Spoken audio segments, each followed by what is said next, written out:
Hola amigos y amigas, ¿qué tal? ¿Cómo están? Qué gusto estar con ustedes en Cuatro Vientos, nuestro portal 4BTV le da la más cordial de las bienvenidas. Muchísimas gracias por estar con nosotros en el último día de esta semana, viernes 19 de junio del año 2020, 10 de la mañana con 45 minutos, tiempo de Baja California, desde la ciudad de Ensenada, donde estamos transmitiendo directamente para ustedes. Es un placer de nueva cuenta poder contar con su atención en vivo. De nueva cuenta, por Galicia, estamos retomando nuestras transmisiones en vivo. Qué bueno. Muy buenos días, Javier. Muy buenos días, amigos, amigas de Cuatro Vientos.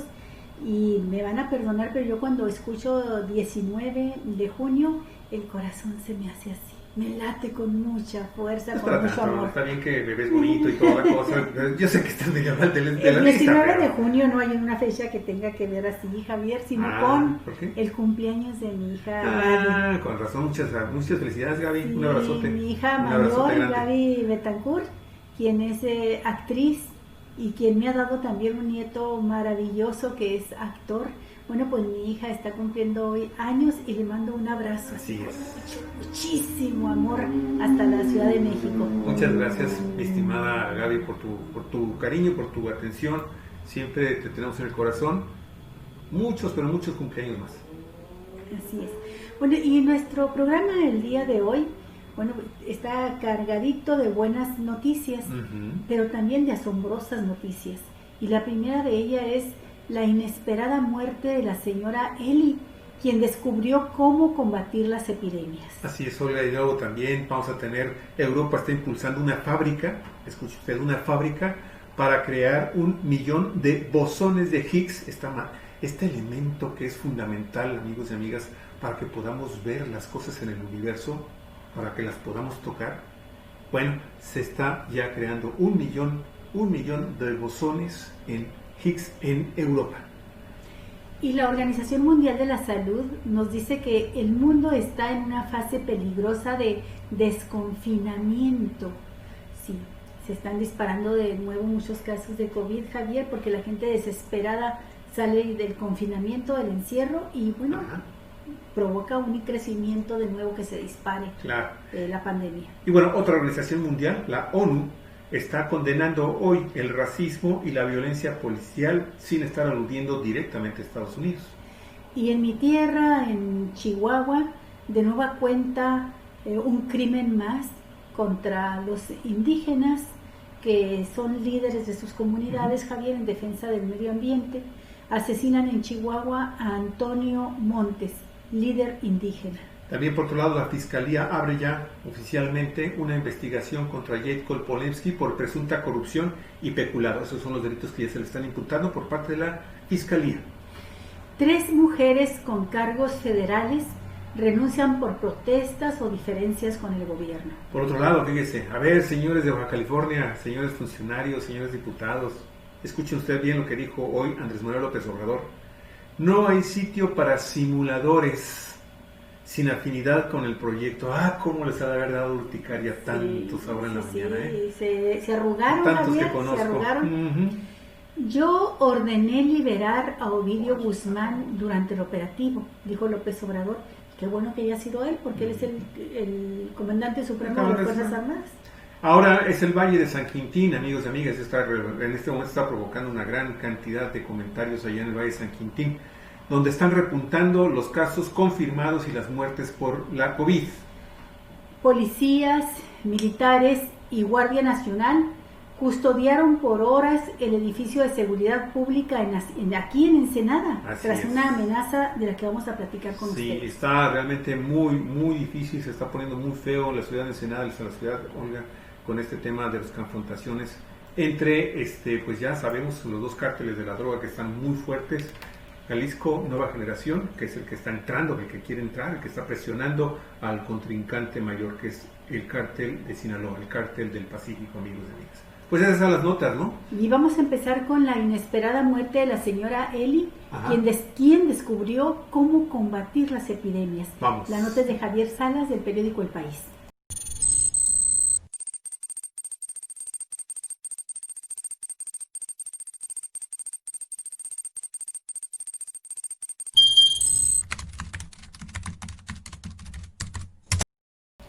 Oye, Olga, esta historia está fantástica. Mientras tú la lees, yo me voy a poner a compartir nuestro programa, cosa que también le invitamos a ustedes, amigos y amigas, si nos quieren ayudar a compartir y a darnos like en esta emisión. Sí, ayúdenos, que con hacer un clic a 1, 2, 3 amigos nos ayuda muchísimo a llegar lejos y a fortalecer el periodismo libre, independiente, y también el periodismo que se asombra todavía, que tiene capacidad de asombro. Aquel verano de 1854 fue especialmente caluroso. Los 60 trabajadores de la fábrica de cerveza Lyon Brewery apuraban cada día todo el licor de malta que les daban como parte de su salario, y gracias a eso se salvaron. Tenían a mano el pozo de Broad Street, un surtidor de agua muy apreciado en la zona, pero ellos preferían beber alcohol. Cerca de allí, decenas de trabajadores de la fábrica de suministros bélicos Ely Brothers murieron por el brote de cólera que nació en ese pozo tras saciarse con sus aguas.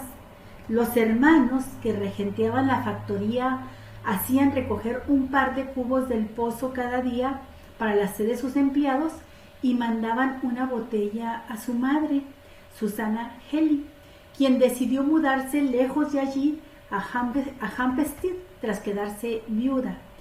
Un bonito detalle que cambiaría la historia de la salud pública y que se considera como la primera piedra de la epidemiología, fíjese usted, fue que la viuda de Hampstead fue la excepción que confirmó la regla, y todavía hoy en pandemias como la del coronavirus se usa como metáfora de la necesidad de casos atípicos para confirmar patrones de una enfermedad.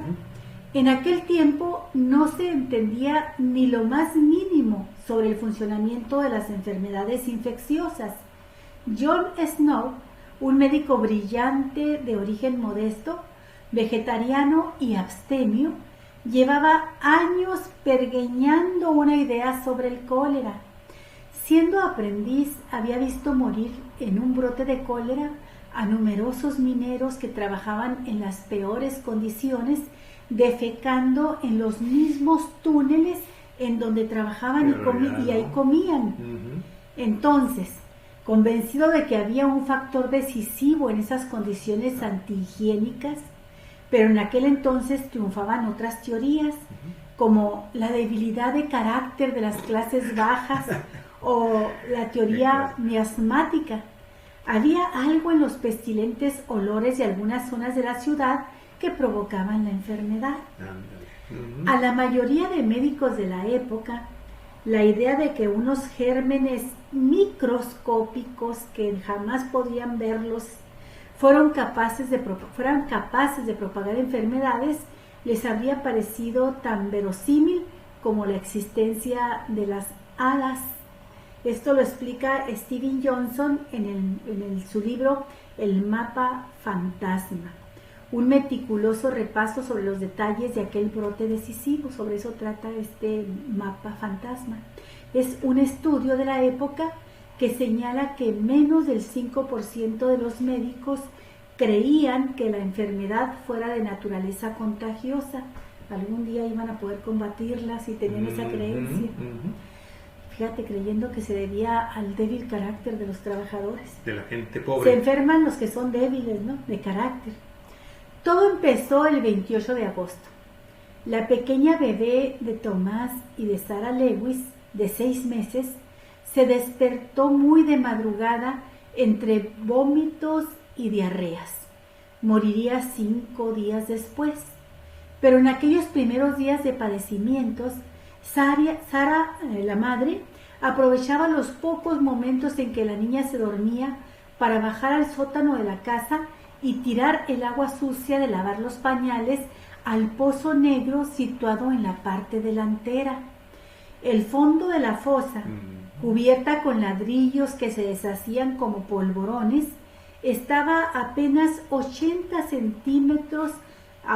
centímetros del famoso pozo de Broad Street. Londres se ahogaba en su propia inmundicia, dice este investigador, este médico Johnson. La pequeña del matrimonio Lewis, no sabemos su nombre, es lo que ahora denominamos el paciente cero o el caso índice de una epidemia.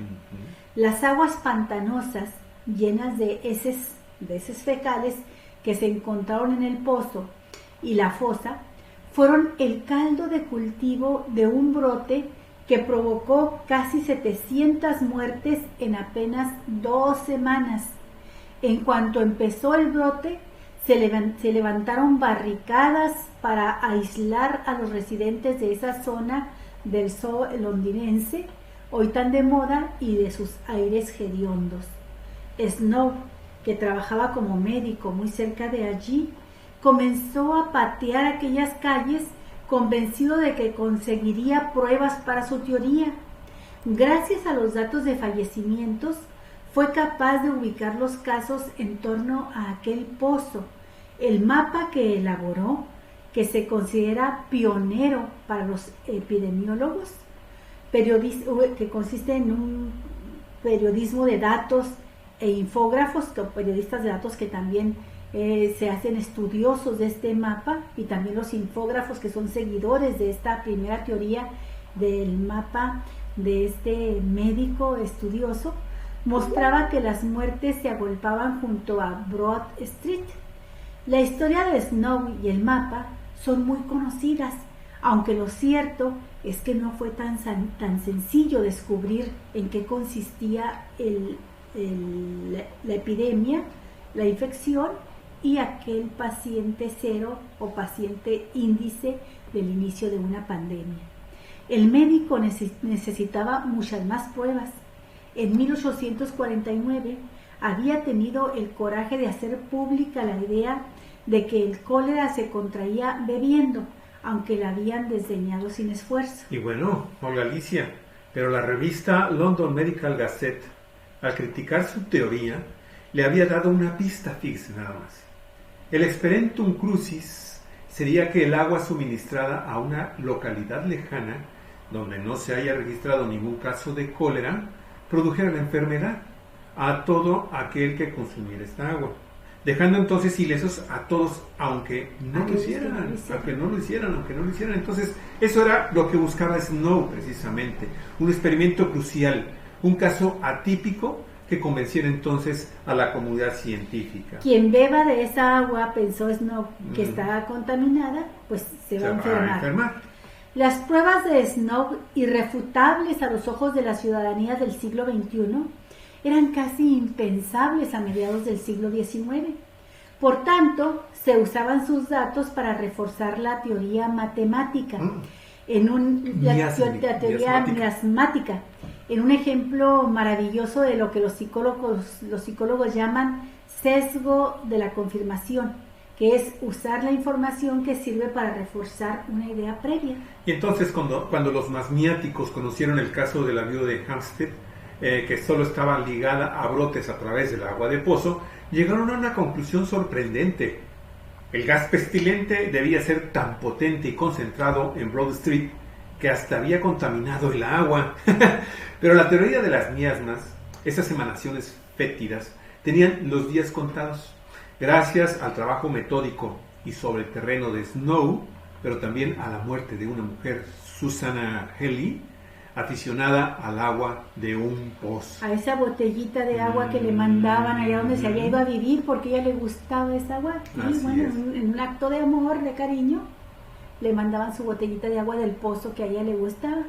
Bueno, pues el libro de Johnson, editado ahora en España tras publicarse en 2006, repasa lo importante que fueron los hallazgos de Snow para el crecimiento de unas ciudades que se asfixiaban en sus propias heces, y recuerda que los protagonistas de las epidemias, como la viuda de Hampstead y los muertos de la pandemia del coronavirus, no son como las de otros acontecimientos históricos como guerras y revoluciones. Si bien pueden tener un impacto mundial, sus víctimas son por lo general gente corriente que vive con unas rutinas muy establecidas que no se detienen un segundo en pensar el modo en que se describirían sus acciones en el futuro. Y lamentablemente, cuando sí reconocen estar viviendo en un escenario de crisis histórica, suele ser demasiado tarde porque nos guste o no, el camino que permite a la gente corriente hacerse un hueco en la historia es la muerte. Qué interesante este trabajo, Alicia, la verdad me pareció fundamental para los momentos en que estamos viviendo en este momento. Primero, para conocer el trabajo tan extraordinario que hizo este médico, ¿no? ¿sí? Y el inicio de la epidemiología, ¿no? Científica, de decir, la curiosidad científica. La curiosidad. Y finalmente, cómo cierran el trabajo este periodista. Sí, que la gente común y corriente como nosotros solamente podemos trascender en la historia de manera casi anónima, o la mayoría de manera anónima, y trascendemos a través de nuestras muertes, ¿no? Y yo me refiero específicamente al caso de que dice, bueno, los que vivimos en un momento histórico, pues jamás nos ponemos a pensar qué van a decir a futuro de nuestros hábitos y nuestras costumbres, lo habitual, ¿sí? Nuestras rutinas. Y bueno, pues ahora para lo que están haciendo, lo que hacían entonces, a finales del siglo XIX, y quienes estaban sufriendo estas enfermedades, estas pandemias, sin saber de qué se trataba, pues no concebían que era precisamente por las situaciones originadas por sus propios hábitos, ¿no? Y bueno, Alicia, ¿qué está sucediendo actualmente en la pandemia? Pareciera ser que... decir, Javier. Ahí vamos con la misma piedra nos tropezamos, ¿no? Justamente eso. Necios. Llevamos, no sé, más de 100 conferencias todos los días del doctor Hugo López-Gatell, donde nos está diciendo lo que tenemos que hacer. Parece que vivimos en el siglo de las pestes, Javier, cuando no se daban cuenta de que era sus propias heces fecales quienes los contaminaban y les provocaba el cólera, por ejemplo, y la falta de higiene en general lo que hacía que se propagara las pandemias. Bueno, pues ahora tenemos conferencias diarias, ya llevamos más de 100, y noticias a nivel mundial, donde no hay un solo día, Javier, no hay un solo día en que nos estén diciendo y nos estén enseñando a estas alturas de la humanidad cómo lavarnos las manos. Simple y sencillamente, Javier, todos los días nos dicen hay que lavarse las manos con frecuencia, nos han enseñado a lavarnos porque uno creía que hacerse así y ya. Y no, resulta que hay una técnica para lavarse las manos y te tienen que explicar como si fueras un niño de la prehistoria. Así es. Cómo lavarte las manos, cómo estornudar sin echarle el estornudo a la gente encima y cositas así, esas dos tan elementales. Se ha batallado horrores para que se nos haga un hábito, el estornudo de etiqueta, el lavarse las manos con frecuencia. U otras cosas, ¿no? Cosas de carácter social, que no nos tengamos que reunir para comer la carne asada los domingos o los de los sábados, ni tampoco ir a visitar a nuestros familiares y llevar a todos a la casa de otra persona. O sea, esas cosas tan elementales, Alicia, esas rutinas que teníamos antes de COVID-19, ahí están. Cuando llegamos a la nota final sobre el terruño, Alicia, desde el caso de San Quintín, vamos a comentar algunas cosas adicionales y a lo mejor algunas, ¿no? Pero bueno, ahí está. Oiga, nos vamos a la nota nacional y mundiales. Sí, por favor, Javier, con los bosones de Higgs, ¿qué es esto? Vamos, regresamos. Con información internacional a los cuatro vientos, entérese. ¿Qué pasa en el mundo? Oye, pues este tema, Europa está impulsando una fábrica para crear 1 millón de bosones de Higgs. Aquí nos van a dar la explicación de Europa Press. Ya habíamos platicado del bosón de Higgs como un gran descubrimiento, creo que ameritó el premio Nobel en su año, ¿no? Sí. La principal prioridad de Europa en física de partículas es construir una fábrica de Higgs, la partícula elemental descubierta en 2012, sí, pues hace poco, Javier, que completa la definición de la materia visible de la que está hecho todo, absolutamente todo lo que los humanos podemos ver y tocar desde nuestros propios cuerpos. Es decir, que podemos ver desde nosotros, nuestro cuerpo, lo que podemos tocar aquí. Qué calientita. ¿Con permiso? Mira, los bosones de Higgs me están diciendo que está calientita. Así, desde nuestros propios cuerpos hasta las estrellas más lejanas del universo. Mire, una fábrica de Higgs es un acelerador de partículas lineal en el que se hacen chocar haces de materia y antimateria casi a la velocidad de la luz.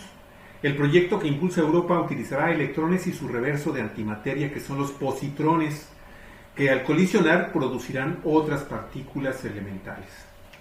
un acelerador de este tipo puede producir al menos 1 millón de bosones de Higgs durante su vida útil, lo que permitirá conocer en detalle el comportamiento de esta partícula fundamental para la existencia del universo, Ni más ni menos. pues fue la encargada de generar la masa del resto de partículas que a su vez son los ladrillos más básicos de lo que están hechos los átomos.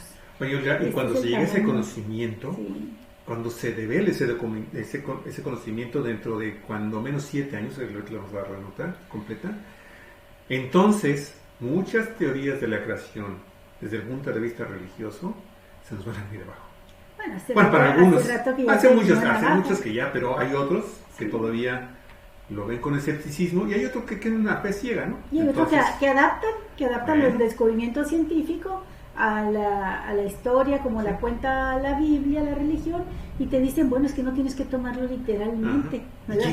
¿Y quién creó los bosones de Higgs? Esa es la respuesta. Así es. Bueno, este Laboratorio Europeo de Física de Partículas, conocido como CERN, aprobó hoy la estrategia de todo el continente europeo en la investigación en este campo y que fija cuáles son las máximas prioridades.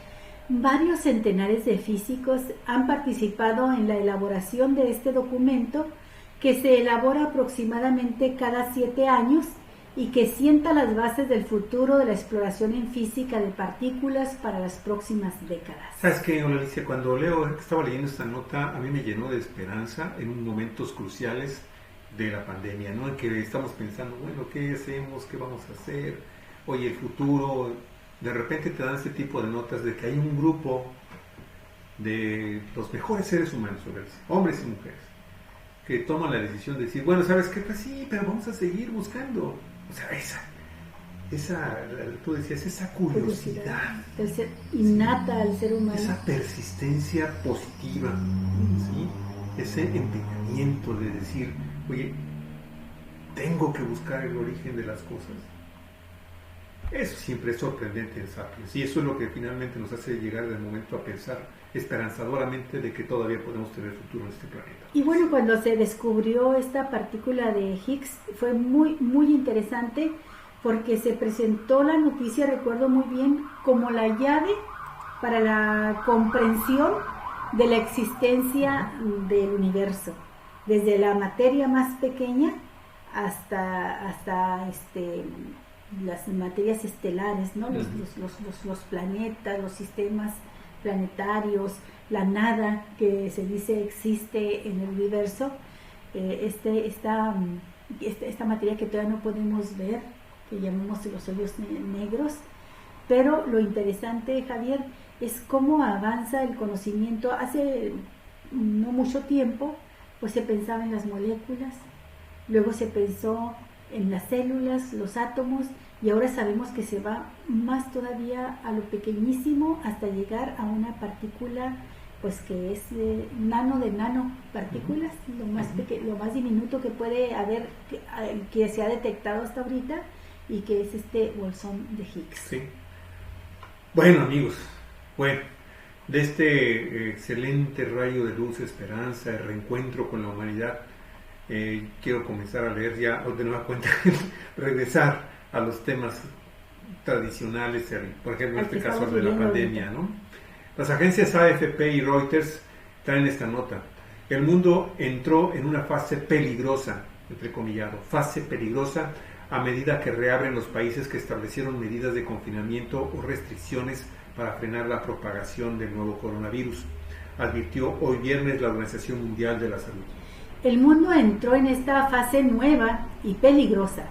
Mucha gente está evidentemente cansada de quedarse en casa.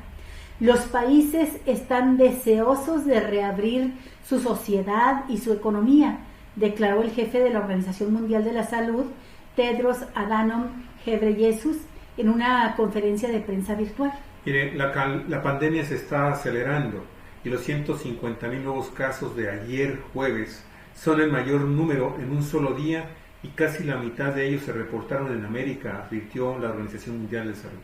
El virus se sigue propagando rápidamente, sigue siendo mortal y la mayoría de las personas siguen siendo susceptibles a ser contagiadas.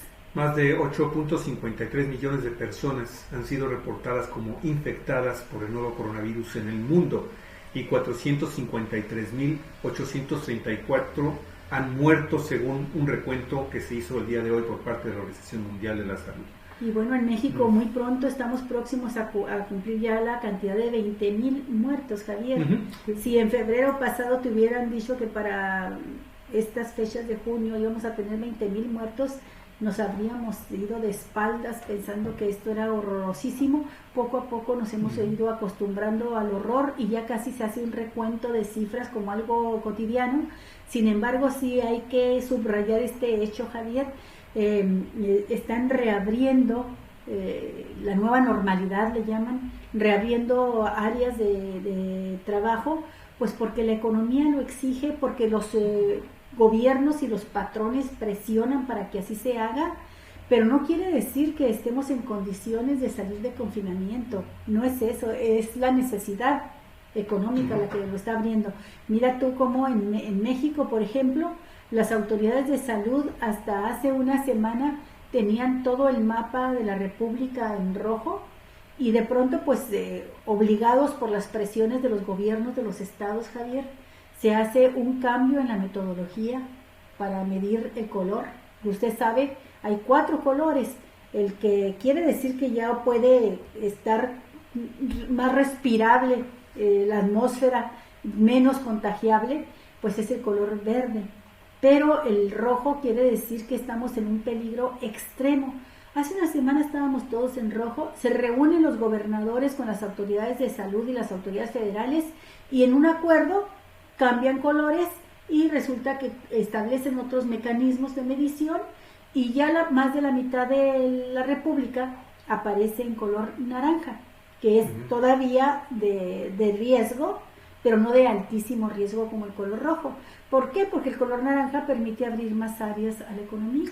Sí, bueno, empresas. Mira, yo me gustaría mucho poder decir tantas cosas, amigos y amigas, pero también para el motivo y para no salirnos de los horarios del programa.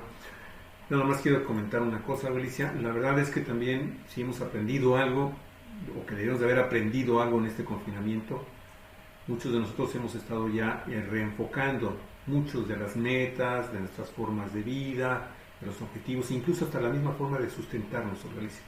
Y bueno, ya en Altea tendremos en un momento determinado la oportunidad de invitar a algunos especialistas sobre este tema, incluyendo algunos filósofos, y porque aquí en Ensenada hay algunos por aquí, y psicólogos que nos ayudan finalmente a entender algunas cosas sobre estos temas.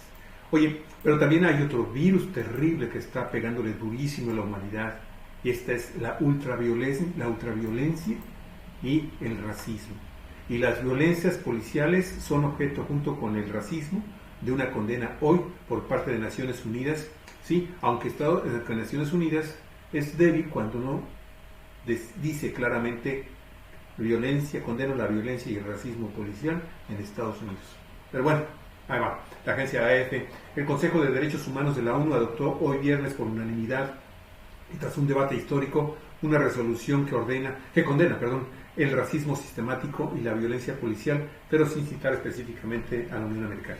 El Consejo, que es un órgano de Naciones Unidas con sede en Ginebra y del que Estados Unidos se retiró en el año 2018, adoptó la resolución por consenso. El texto, a iniciativa de varios países africanos, fue adoptado en una reunión de urgencia convocada tras la muerte en Estados Unidos de George Floyd y las grandes manifestaciones contra el racismo en todo el mundo. Floyd, un estadounidense negro de 46 años, usted recuerda, murió asfixiado por un policía durante su arresto el pasado 25 de mayo en Minneapolis. Mire, en su versión inicial, la resolución reclamaba la creación de una comisión de investigación internacional independiente para esclarecer el racismo sistemático en los Estados Unidos. Este tipo de comisión es una estructura de alto nivel, generalmente reservada a las grandes crisis, como por ejemplo el conflicto en Siria. Pero el texto fue endulzado progresivamente y no hace referencia a Estados Unidos, algo muy criticado por los africanos. Claro, claro. La resolución se limita a pedir a la alta comisionada de Naciones Unidas para los Derechos Humanos, a la chilena Michelle Bachelet, preparar un informe sobre el racismo sistemático, las violaciones del derecho internacional en materia de derechos humanos y los malos tratos contra los africanos y las personas de origen africano por las fuerzas de seguridad, pero sin decir que específicamente sean en los Estados Unidos.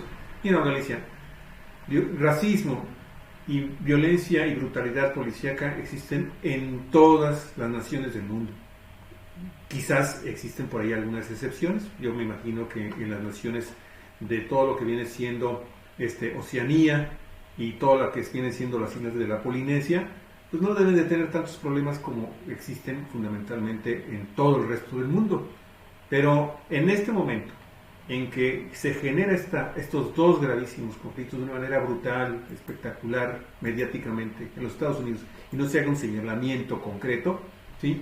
Es también un ejemplo más de cómo Naciones Unidas sirve de taburete para que los poderosos finalmente hagan con ello lo que se les pegue la gana. Es lo que yo pienso sobre esto. Así es. Bueno, vamos a nacionales, amigos y amigas. Regresamos con este asesinato en Chihuahua de este líder indígena Rarámuri. Regresamos luego. Con información nacional a los cuatro vientos, entérese. ¿Qué pasa en el país? Hola.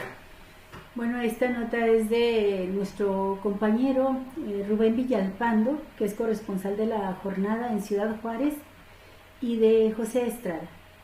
Indígenas de la comunidad Rarámuri de Bosques de San Elías Repechique denunciaron ayer que su líder y activista, Antonio Montes Enríquez, fue asesinado y pidieron a la Fiscalía de Justicia de la entidad esclarecer el caso y castigar a los culpables, pues el organismo aún no tiene una línea de investigación. Mónica Gretel Ruiz Anchondo, que es apoderada legal de la comunidad, sugirió que se trata de un crimen de Estado y mencionó que días antes Antonio había planeado una protesta en el aeropuerto de Barrancas del Cobre, en el poblado de Krill, con la finalidad de denunciar el presunto mal uso del fideicomiso creado en 2016 para indemnizar a los pobladores por la construcción de esa pista. La Fiscalía General del Estado en la zona occidente reportó que José Antonio murió durante una pelea en la cual su agresor lo golpeó con una piedra en la cabeza, además de provocarle heridas en el resto del cuerpo. El organismo dio a conocer que testigos confirmaron el nombre del homicida, contra quien ya se giró orden de aprehensión. Detalló que el cuerpo de Montes Enríquez fue localizado la noche del 6 de junio en la salida del poblado de Krill, municipio de Bocoina, en dirección al lago de Arareco, que es precioso el lago, pero qué tristeza con eso. Antonio, de 43 años, ya había sido baleado y a principios de 2020 le quemaron su vivienda en el poblado de Krill, dijo la abogada Ruiz Anchondo. Además, el activista se oponía a la tala ilegal alentada por el crimen organizado en la región y rechazó la construcción del aeropuerto de Krill hace más de 4 años. Fíjate que a Antonio no lo conocí, Javier. Antonio Montes Enríquez debe ser pues 46 años, tenía menos de 36 cuando yo salí de Chihuahua. Pero lo que sí te puedo decir es que en toda esa zona que ya conociste tú, cercana a Krill, pues es una zona de San Juanito, que es el corazón maderero. Es una zona de explotación forestal muy importante en la sierra. Y el propio fiscal de Chihuahua, Augusto Peniche, dio a conocer recientemente que el crimen organizado, Javier, ahorita enfrenta una situación difícil de comercialización de la droga. Dice, la marihuana pues ya se legalizó en Estados Unidos y ahora hasta son mexicanos los que están comprando marihuana en Estados Unidos. Y hay problemas ahorita por un reagrupamiento de los cárteles, y hay problemas por la frontera para pasar otras drogas como la cocaína. Y desde hace tiempo los narcotraficantes orientaron su quehacer a la explotación forestal. pero una explotación forestal ilegal. O sea, llegan y se apropian de los ejidos forestales, de zonas, entran en sus camionetas armados hasta los dientes con cuernos de chivo, y ya llegan con el equipo que necesitan, los camiones, con grandes camiones troceros, les decimos allá, que son para cargar los troncos, y llegan y sin más ni más, ahora sí que por sus pistolas, se ponen a cortar los mejores pinos, los pinos que los indígenas y los serranos en general conservan como sementales. Son los pinos más grandes, de troncos muy anchos, y los respetan, los cuidan, porque de ahí sale la mejor semilla para que se siga reforestando el bosque.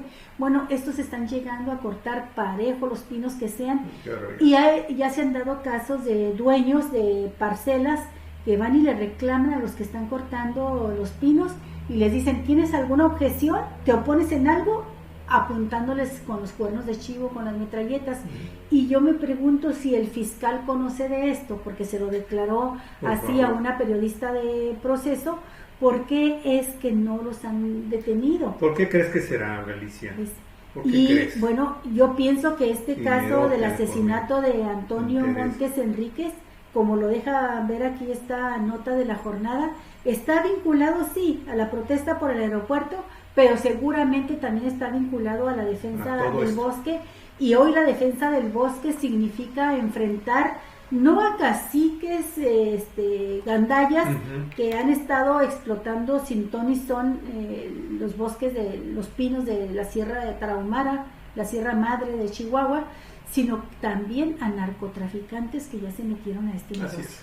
Oye, es simple y sencillamente un comentario. De nueva cuenta, mientras no existan cambios a profundidad en los mandos intermedios hacia abajo, en este gobierno federal, ¿sí?, no va a suceder absolutamente nada. Siguen asesinando activistas en todo el país como si fueran moscas, amigos, amigas. Lo mismo está sucediendo con periodistas, lo mismo está sucediendo con persecuciones de personas que hacen algún señalamiento fuerte sobre algún acto de gobierno, y esto sigue igual, sigue exactamente igual, ¿sí? Con gobiernos simuladores, ¿o Galicia? ¿Sí?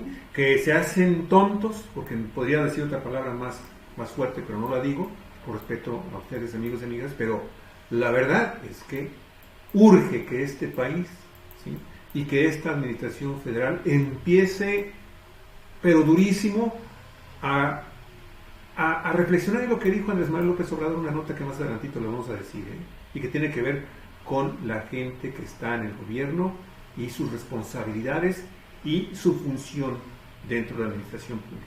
Bueno, algo más, señor García, la verdad es que sí, es muy triste. Pero estaba buscando la información, luego la ubicamos, la ampliamos. Es un reportaje que se publicó sobre enviaron la explotación de forestal. Enviaron una reportera especial a Chihuahua, y a mí me llamó muchísimo la atención de que el fiscal Peniche, el fiscal general del estado, hasta aporta los nombres, Javier. Sí, tiene los nombres de los narcotraficantes metidos a industriales forestales, a cortar pinos.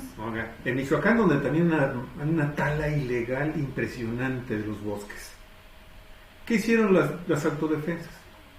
Les dieron los nombres de todas las personas que estaban vinculadas con el crimen organizado y que también dentro de sus actividades se dedicaban a la tala ilegal de los bosques, y los exportaban o los vendían a través del puerto de Lázaro Cárdenas, que lo operaban ellos, los narcos, amigos y amigas, ahí con los funcionarios de la API ahí y de la Secretaría de Comunicaciones como si nada. Bueno, ¿qué sucedió? Llegó este señor Castillo, los desarmó e impuso y de nueva cuenta le dio el poder, que por lo que veo todavía sigue ahí, a estos grupos delincuenciales que ya habían sido expulsados por las comunidades. Esas son las desgracias de este país, Galicia. Esas son las verdaderas desgracias, ¿sí? La corrupción, la impunidad, amigos, las simulaciones, el cinismo. ¿Sí? Bueno, donde parece ser que van a comenzar, quieren poner un poco de orden, ¿no, Galicia? Es en el tema de Jacob Ponemski. Ojalá. En esta segunda entrega de Arturo Ángel de Animal Político, ayer si revisan nuestro programa pregrabado, ahí van a encontrar la nota, el antecedente de esto. Se da lo siguiente a conocer. La Fiscalía General de la República inició formalmente una carpeta de investigación por el posible delito de peculado y otros hechos de corrupción en contra de la secretaria general de Morena, Jacob Polensky, luego de que dicho instituto político la denunciara por haber pagado 395 millones de pesos por obras que no fueron ejecutadas. De acuerdo con autoridades federales consultadas por los periodistas de Animal Político, tras el análisis inicial de la denuncia, se determinó que la investigación sea asumida por la Fiscalía Especializada en Combate a la Corrupción. Interesante. Fíjate los primeros casos que tiene esta nueva Fiscalía. Así es. Si como parte del desarrollo de la referida investigación se desprenden otros delitos, la Fiscalía dará parte a las instancias correspondientes de la Fiscalía General de la República. Bueno, están convocando el Código Penal, amigos y amigas, diciendo que comete el delito de peculado todo aquel que, sin ser servidor público, pero estando obligado en este caso por la custodia o administración de recursos federales, y en este caso estamos hablando del dinero de los partidos políticos, recuerde, es dinero de todos que se entregan a través de las vías federales, los desvíos de su objeto para beneficio propio o ajeno, o les den una aplicación distinta para lo que fueron etiquetados. El peculado no es un ilícito que amerite prisión preventiva automática. Sin embargo, sí es un ilícito con una pena de cárcel que puede ir de los 2 hasta los 14 años de prisión. En este caso, si se le acumulan dos delitos de corrupción, entonces la carnita podría ser ya objeto de unos muy buenos tacos. Bueno, acuérdate que también ayer se comentaba que la investigación puede ser por lavado de dinero, entonces si la Fiscalía de Combate a la Corrupción encuentra que hay elementos de lavado de dinero, tendría que pasar al área correspondiente de la Fiscalía General de la República, y ahí sí es un delito más grave, Javier. Bueno, vamos a ver qué es lo que sucede con el caso de Jacob. No ha hablado ella, lo único que sabemos es que en un comunicado muy breve que dirigió a Morena, dijo que no saldría aún a dar declaraciones a la prensa, que estaba estudiando el caso y su defensa con un equipo de abogados. Bueno, pues muy inteligente el nuevo presidente de Morena en decir, ok, ahí les va la información, es una denuncia de hechos, Fiscalía, o sea, Gobierno Federal, ustedes saben qué hacen con ella. En fin, Animal Político también trae esta información muy interesante. Como las mujeres ayer fueron objeto de notas muy interesantes. Mire, en las últimas horas, 3 mujeres, 2 a cargo de organismos federales y una subsecretaria de Dependencia Federal, renunciaron a sus puestos por protesta social o a diferencias que expresaron con el gobierno federal. Se trata de la doctora Asa Cristina Laurel, titular de la Subsecretaría de Integración y Desarrollo del Sistema de Salud.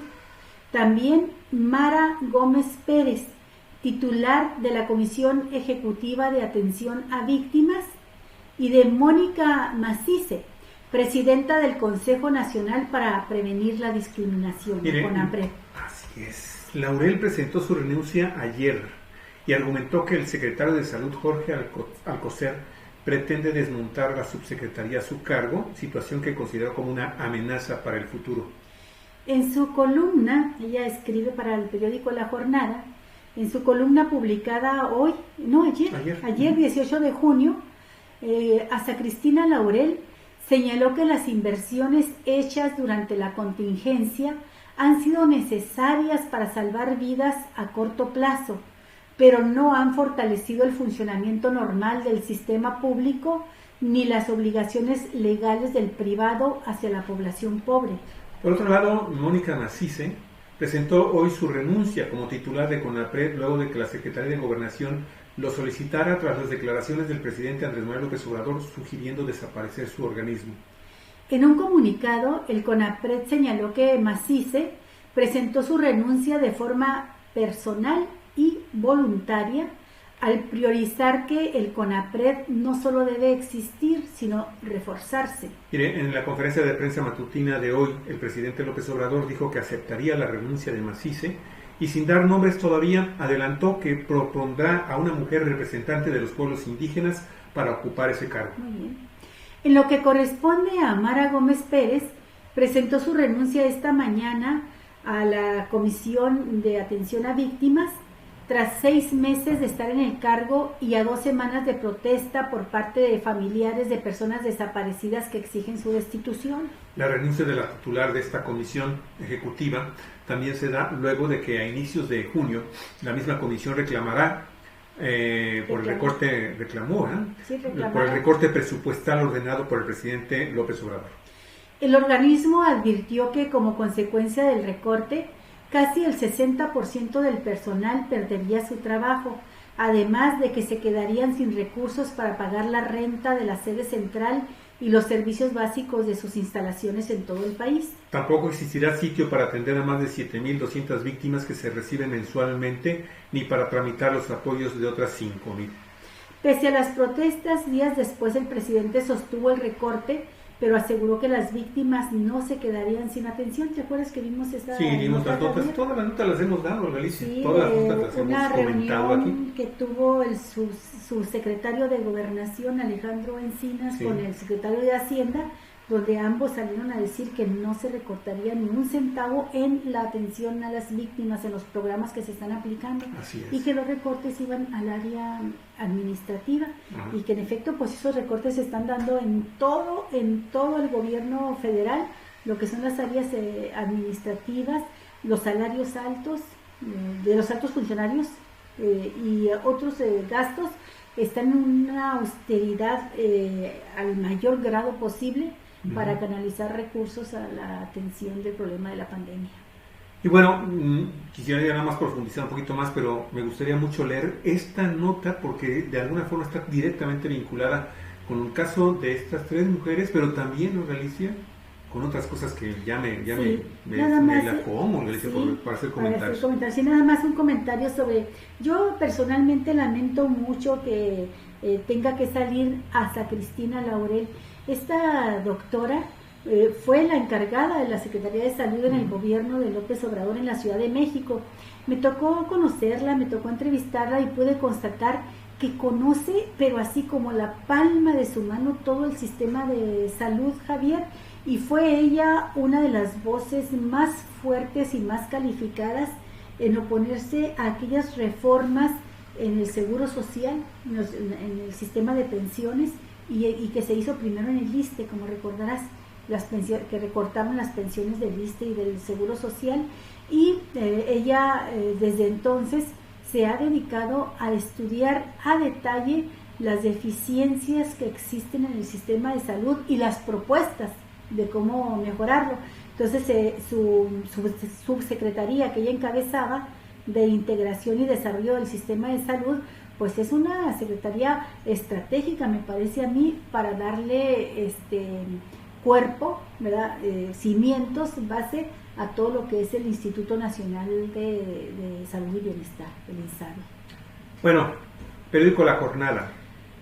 Ya no hay cabida para simuladores.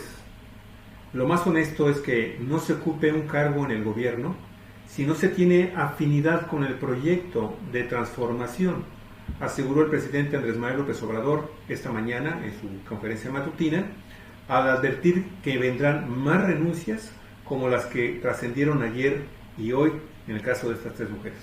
El presidente aclaró que no le pidió a Mónica Macice que dimitiera como presidenta del Consejo Nacional para la Prevención de la Discriminación, la CONAPRED, pero subrayó que le aceptará su renuncia para seguir combatiendo el racismo y la discriminación, pero no de manera simulada. En su lugar, dijo, nombrará a una mujer indígena. Confirmó que hasta Cristina Laurel dimitió a la Subsecretaría de Integración de la Salud por diferencias con el secretario de Salud, Jorge Alcocer, porque yo le di mayor confianza a él, porque es una gente honesta, íntegra, lo mismo que al subsecretario Hugo López-Gatell. Y en el caso de Mara Gómez, como titular de la Comisión Ejecutiva de Atención a las Víctimas, dijo que son los familiares de víctimas quienes están exigiendo su renuncia. En conferencia de prensa, el mandatario federal resaltó que en su gobierno quiere gente comprometida con la transformación, gente honesta. Cada quien es libre de decidir y lo más honesto es no estar ocupando un cargo si no se tiene afinidad con el proyecto que se está aplicando. Hola, yo simple y sencillamente quiero comentar esto, Alicia. Si esto que está diciendo Andrés Manuel López Obrador hoy, después de lo que está sucediendo con estas 3 mujeres, independientemente de si tienen o no tienen motivos para renunciar, entonces yo creo que debería entonces ya ahora sí voltear directamente a Baja California. Porque aquí en Baja California, Mauricio, yo creo que tú y yo vamos a coincidir en eso, la Cuarta Transformación y las políticas públicas y el código de ética y este decálogo de muchísimas cosas que ha estado dando a conocer López Obrador para cómo conducirse en un gobierno de la Cuarta Transformación se deben de aplicar. Y bueno, aquí ahora Alicia, en Baja California, está así de funcionarios públicos emanados por el partido y avalados, porque están en funciones, ¿sí?, por el partido Morena. Y perdónenme, amigos y amigas, pero desde el gobernador Jaime Bonilla hasta muchos, el superdelegado, el secretario de gobierno, en fin, yo podría enlistar una cantidad enorme de actuales funcionarios, ¿sí?, que trabajan al amparo de las siglas de Morena y de la Cuarta Transformación, que no saben absolutamente ni de qué se trata el tema de la Cuarta Transformación y que no aplican en lo más mínimo, con un cinismo que de veras es muy criticable, ¿sí?, las políticas públicas que desde la Presidencia de la República está mencionando diario, y más en este caso muy concreto, Andrés Manuel López Obrador. Entonces, yo simple y sencillamente le diría a Andrés Manuel López Obrador: voltee para acá, para Baja California, y aplique ese mismo criterio, y va a ver que se queda prácticamente, Baja California se queda sin gobiernos a niveles ejecutivo, legislativo y jurídico, ¿sí?, que están ocupados por verdaderos sinvergüenzas. Sí, ahora el presidente puede decir, bueno, yo soy respetuoso de la autonomía y la soberanía de los estados, y pues no se meterá con lo que es el gobierno de Bonilla, pero tiene sí su área federal, Javier, sus representantes en las áreas federales, ahí tienen mucho que hacer. Alejandro Ruiz Uribe representa la Cuarta Transformación.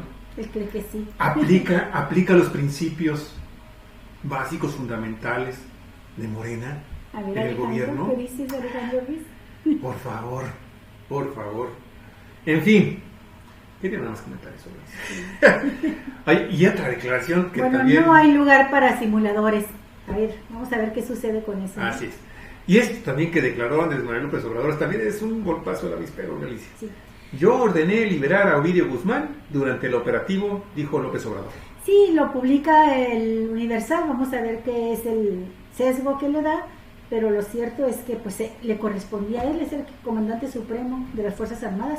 Muy mal sería visto que la orden le hubiese dado otro, y peor todavía que lo hubiera hecho sin el consentimiento del presidente. El presidente Andrés Manuel López Obrador, Javier, ¿me fue mi nota? Afirmó que fue él quien ordenó liberar a Ovidio Guzmán, hijo de Joaquín El Chapo Guzmán, durante el operativo militar del 17 de octubre del año pasado en Culiacán, Sinaloa. Yo ordené que se detuviera ese operativo y se dejara en libertad a ese presunto delincuente para no poner en riesgo a la población, porque iban a perder la vida si no suspendíamos el operativo más de 200 personas inocentes. Señaló que fue hasta 2 días después de que el mandatario de Estados Unidos, Donald Trump, le ofreció apoyo. A resaltar que, aunque parezca increíble, Donald Trump, con quien dijo tiene buena colaboración, ha dado ejemplo de respeto en asuntos delicados, y aseveró que también le ofreció apoyo cuando en Bavispe, así se llama, ¿verdad?, Bavispe, sí, Sonora, asesinaron a niños y mujeres de la familia Levarón y a otras familias. El ofrecimiento del presidente Trump fue en el sentido de que nos mandaban agentes para ayudar a investigar los casos y a castigar a los responsables. De manera muy respetuosa, le agradecimos su ofrecimiento y él entendió que nos correspondía a nosotros atender estos casos como siempre. No vamos a permitir que ningún gobierno extranjero se inmiscuya en asuntos que solo corresponden a las autoridades mexicanas. Eso es respetar, hacer valer nuestra soberanía. Así es, Olga. Y bueno, esto no significa, siguió diciendo el por favor. presidente, que no haya cooperación, existe, pero nosotros decidimos si esa cooperación puede ayudar siempre y cuando se respete nuestra soberanía. Así es. Oye, nada más un comentario. ¿Te acuerdas que cuando estalló la crisis se criticó durísimo a las autoridades militares, al titular de la Secretaría de Seguridad Pública del Gobierno Federal, de por qué no daban el nombre de la persona que había ordenado la liberación del Chapito, del hijo del Chapo Guzmán? Y en aquel momento nadie quiso decir absolutamente nada. Entendemos que no querían crear todavía más grande el problema. Si en ese momento Andrés Manuel López Obrador hubiera dicho, yo fui. Si él en ese momento hubiera dicho, yo fui, huyo a Galicia, hubiera habido Proya. Pero lo dijo de alguna forma, Javier, porque él, lo que dijo Andrés Manuel López Obrador en ese momento fue, se reunió el Consejo de Seguridad, que lo integran los jefes superiores de las Fuerzas Armadas y el de Seguridad Pública, Alfonso Durazo. Les pedí que tomaran una decisión, que me dijeran cuál era el panorama y tomaron una decisión y yo la respaldé. Entonces cuando dice yo la respaldé, ahora lo que está haciendo es yo tomé la decisión. Pero tomó la decisión ¿en base a qué? Pues en base a lo que le dijeron en la reunión los integrantes del Consejo de Seguridad. Y la otra cuestión, Javier, que me parece muy, muy importante destacar es que todavía nos deben explicaciones sobre ese operativo fallido, o sea, dentro de la cadena de mando, en donde se incurrió en el error, en donde estuvo la falla que hizo que fallara todo el operativo, valga la redundancia, porque a diferencia de cómo se realizaban los operativos en el pasado, donde entraban y detenían al que iban a capturar, o se entregaba voluntariamente y decían que lo habían capturado en un enfrentamiento y luego aparecía muerto, o aparecía vivo, pero sin presentar orden de aprehensión, sin presentar orden de cateos, sin nada, entraban y se los llevaban. Ahora el problema, hasta donde sabemos, hasta donde se abrió la información, porque todavía falta mucha información por conocer, es que hubo un desfase entre arrancar el operativo y la entrega de esta orden de cateo que nunca les llegó. Entonces, si aprenden en ese momento, se llevan detenido a Ovidio Guzmán, no solamente puede ser cuestionable o no esta cifra de que pudieran haber muerto centenas, decenas o centenas de personas inocentes, sino simple y sencillamente por errores de procedimiento, el detenido sale libre. ¿Por qué? Porque demuestra que fue detenido sin orden de aprehensión y sacado de su casa sin orden de cateo. Ese es el otro problema que no lo hemos analizado y que faltaría ver por qué se tardó, por qué no llegó oportunamente la orden de cateo. Y es lógico que se presente primero el operativo y luego reciban la orden, porque hay mucha fuga de información, Javier. Si se da por ejemplo, la orden de aprehensión se dictó desde México, con gente de la confianza del titular, del general Crescencio, del titular del ejército, ¿no? Uh-huh. De las Fuerzas Armadas, el ensenadense, tu paisano de aquí. Uh-huh. Pero la orden de cateo tenía que dictarla un juez de Sinaloa. Y ahí no llegó nunca esa orden de cateo. Bueno, yo nada más lo quiero mencionar así, para decir que no solamente se trataba de salvar vidas, sino que se trataba de salvar el operativo para que fuese exitoso.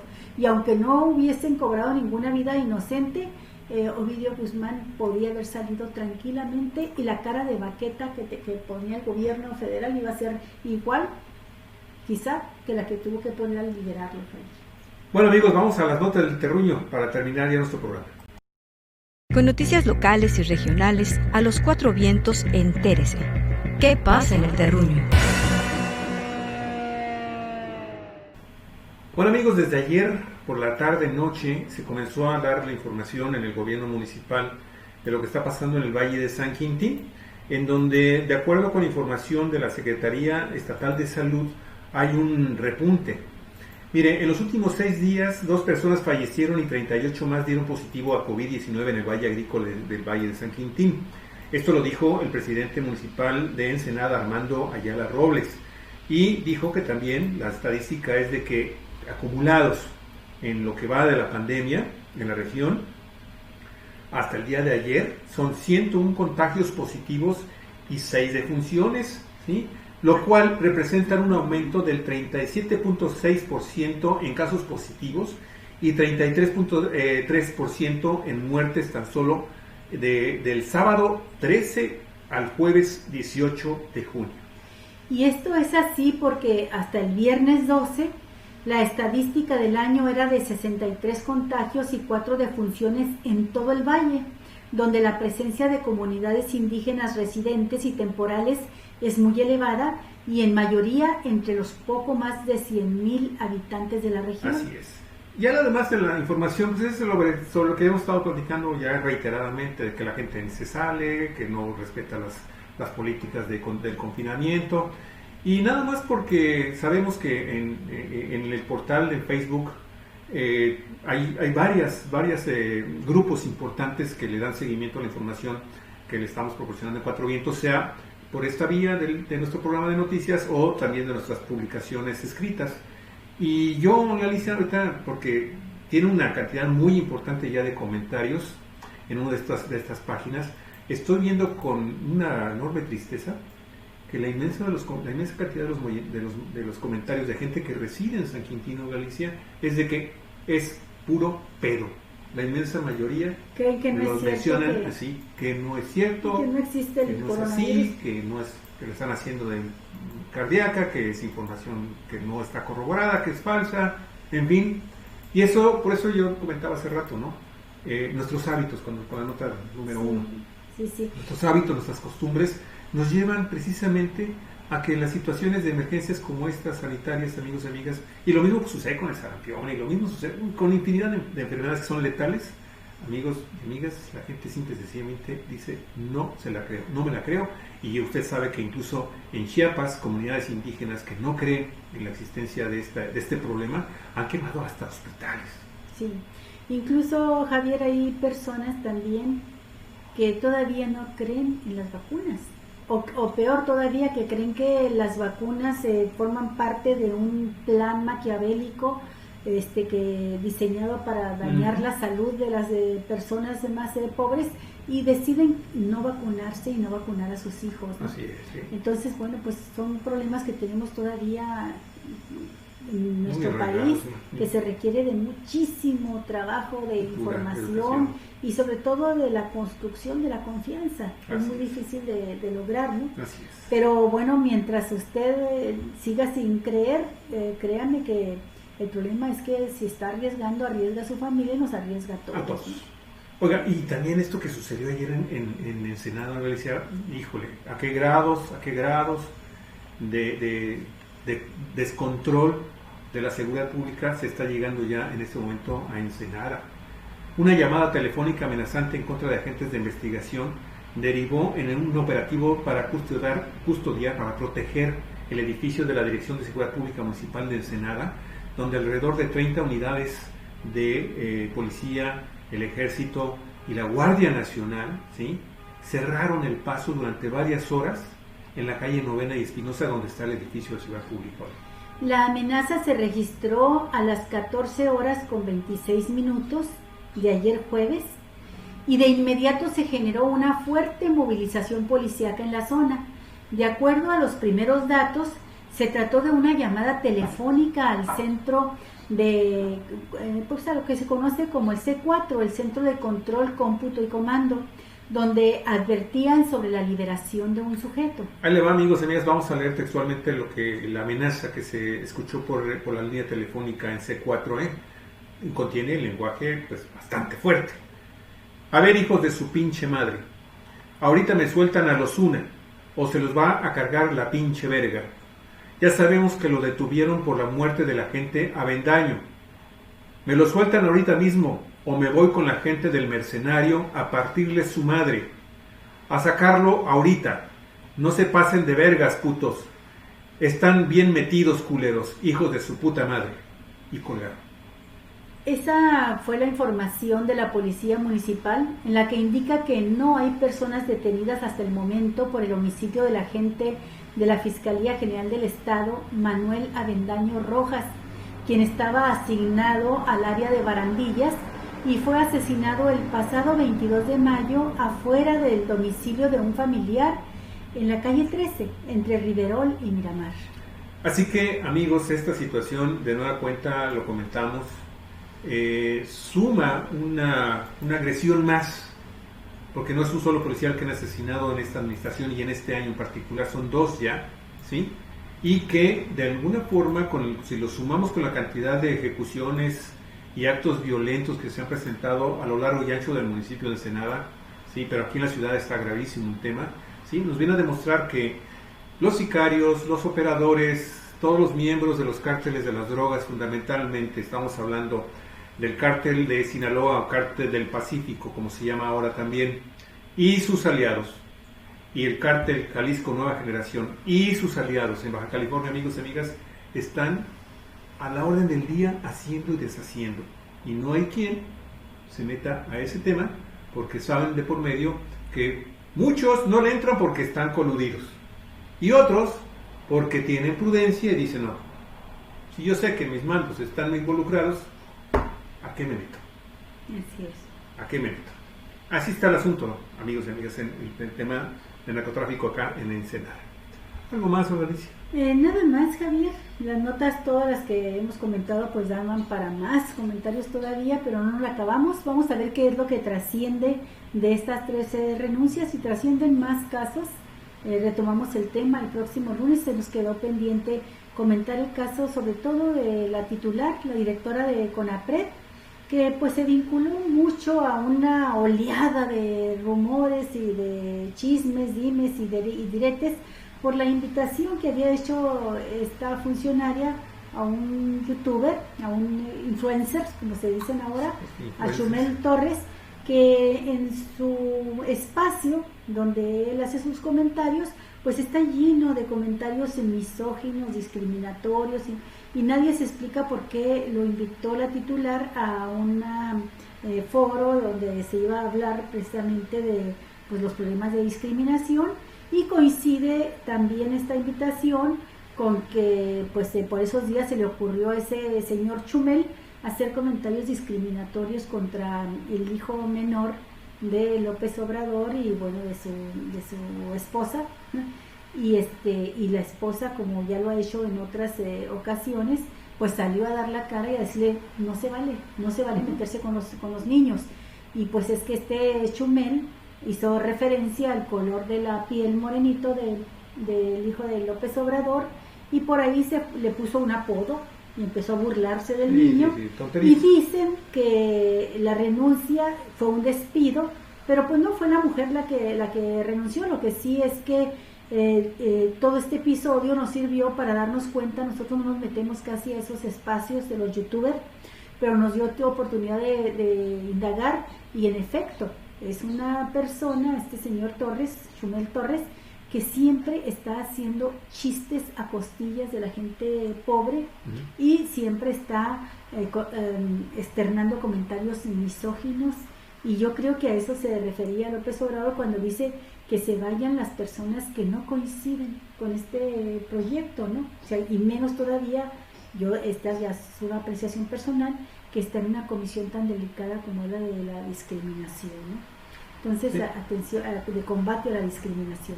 Pero mira cómo no renuncia el gobernador de Baja California, ¿verdad? Vamos a ver qué más sucede con estas renuncias, y los comentamos el próximo lunes. Sí, así es. Y Olga, una última información. Fíjense que acaba de ocurrir una información que también...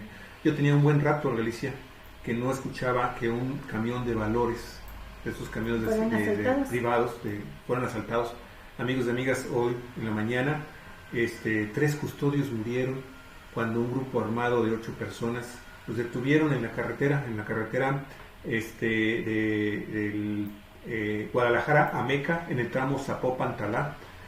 Ahí los emboscaron, los detuvieron y asesinaron a 3 custodios y se llevaron los valores. Qué pena, esto tenía hace mucho tiempo que no se veía este tipo de acciones, Pero pues ahí vamos. A ver, a ver si investigan y que detengan a los... Porque si detienen a uno, jalan ahí un hilo y después detienen a toda una banda criminal. Sí.